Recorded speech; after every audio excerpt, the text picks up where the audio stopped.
ബംഗ്ലാദേശ് മുൻ പ്രധാനമന്ത്രി ഷേഖ് ഹസീന ഇന്ത്യയിലാണ് തുടരാൻ പോകുന്നത്. ഈ പ്രധാന നീക്കം നടത്തിയതാകട്ടെ പ്രധാനമന്ത്രി നരേന്ദ്രമോദിയുടെ രഹസ്യ പോലീസായ നമ്മുടെ അജിത് ഡോവലാണ്.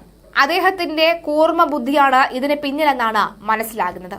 ഷേഖ് ഹസീന പോലും അറിയാതെയാണ് ഹസീനയെ ഇന്ത്യയിലേക്ക് എത്തിച്ചത് എന്നടക്കമുള്ള നടപടികളും വരുന്നു. പ്രധാനമന്ത്രി പദം രാജിവെച്ച ഹസീന രാജ്യം വിട്ട തിങ്കളാഴ്ച വൈകുന്നേരം ഡൽഹിയിലാണ് വിമാനമിറങ്ങിയത്. ബംഗ്ലാദേശിൽ ആഭ്യന്തര കലാപം രൂക്ഷമായതോടുകൂടിയാണ് നാടുവിട്ടത്. ബംഗ്ലാദേശ് പട്ടാളം ഭരണം ഏറ്റെടുക്കുകയും ചെയ്തു. ഇന്ത്യയിൽ നിന്ന് ലണ്ടനിലേക്ക് പോകാനാണ് ഹസീന ആഗ്രഹിക്കുന്നത് എന്നാണ് സൂചന. UK-യിൽ രാഷ്ട്രീയ അഭയം തേടാനാണ് ഹസീനയുടെ നീക്കം. 76-കാരിയായ ഹസീന സഹോദരി രഹാനയ്ക്കൊപ്പമാണ് ബംഗ്ലാദേശ് വിട്ടത്. രഹാനയ്ക്ക് ബ്രിട്ടീഷ് പൗരത്വമുണ്ട്. അതേസമയം ഹസീനയ്ക്ക് രാഷ്ട്രീയ അഭയം നൽകുന്ന വിഷയവുമായി ബന്ധപ്പെട്ട UK-യിൽ നിന്ന് ഇതുവരെ സ്ഥിരീകരണം ഒന്നും തന്നെ ലഭിച്ചിട്ടുമില്ല. ഹസീനയുടെ ഇളയ സഹോദരിയാണ് രഹാന.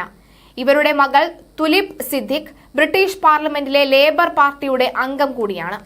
ബംഗ്ലാദേശ് പ്രധാനമന്ത്രി സ്ഥാനം രാജിവെച്ച ഷേഖ് ഹസീന ഇന്ത്യയിലേക്ക് എത്തിയതോടുകൂടി സ്ഥിതിഗതികൾ സസൂക്ഷ്മം നിരീക്ഷിച്ച് വരികയാണ് കേന്ദ്രം. പ്രധാന നേതാക്കൾക്കിടയിൽ ദ്രുതഗതിയിലുള്ള ചർച്ചകൾ നടക്കുകയാണ്. പ്രധാനമന്ത്രി നരേന്ദ്രമോദിയുമായി കൂടിക്കാഴ്ച നടത്തിയ വിദേശകാര്യമന്ത്രി S. ജയശങ്കർ ബംഗ്ലാദേശിലെ നിലവിലെ സാഹചര്യങ്ങളും പുതിയ സംഭവ വികാസങ്ങളെയും കുറിച്ച് പ്രധാനമന്ത്രിയെ അറിയിച്ചിരുന്നു. അതേസമയം രാജ്യം വിട്ട് ഇന്ത്യയിലെ ഗാസിയാബാദിലുള്ള സിൻഡൺ എയർ ബേസിലെത്തിയ ഷേഖ് ഹസീനയെ വിദേശകാര്യ ഉപദേഷ്ടാവ് അജിത് ഡോവലാണ് സന്ദർശിച്ചത്. ഇരുവരും ചർച്ച നടത്തിയെന്നാണ് വിവരം.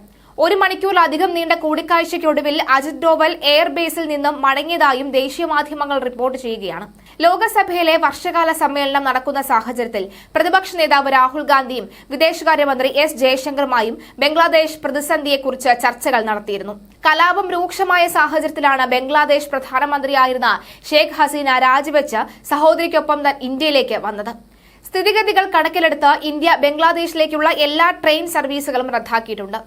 എയർ ഇന്ത്യയുടെ ഇൻഡിഗോയും ധാക്കയിലേക്കുള്ള വിമാന സർവീസുകൾ നിർത്തിവെച്ചതായി അറിയിച്ചിട്ടുണ്ട്.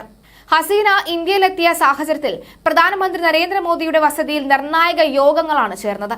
സുരക്ഷ സംബന്ധിച്ച ക്യാബിനറ്റ് കമ്മിറ്റി യോഗമാണ് ചേർന്നത്. പ്രതിരോധ മന്ത്രി രാജ്നാഥ് സിംഗ്, ആഭ്യന്തരമന്ത്രി അമിത്ഷാ, വിദേശകാര്യമന്ത്രി S. ജയശങ്കർ, ധനകാര്യമന്ത്രി നിർമ്മല സീതാരാമൻ എന്നിവർ യോഗത്തിൽ പങ്കെടുത്തിരുന്നു. വിദേശകാര്യമന്ത്രി ജയശങ്കർ ബംഗ്ലാദേശിലെ സ്ഥിതിഗതികൾ പ്രധാനമന്ത്രി നരേന്ദ്രമോദിയെ ധരിപ്പിച്ചിട്ടുണ്ട്. മുതിർന്ന ഉദ്യോഗസ്ഥരും യോഗത്തിൽ പങ്കെടുത്തു.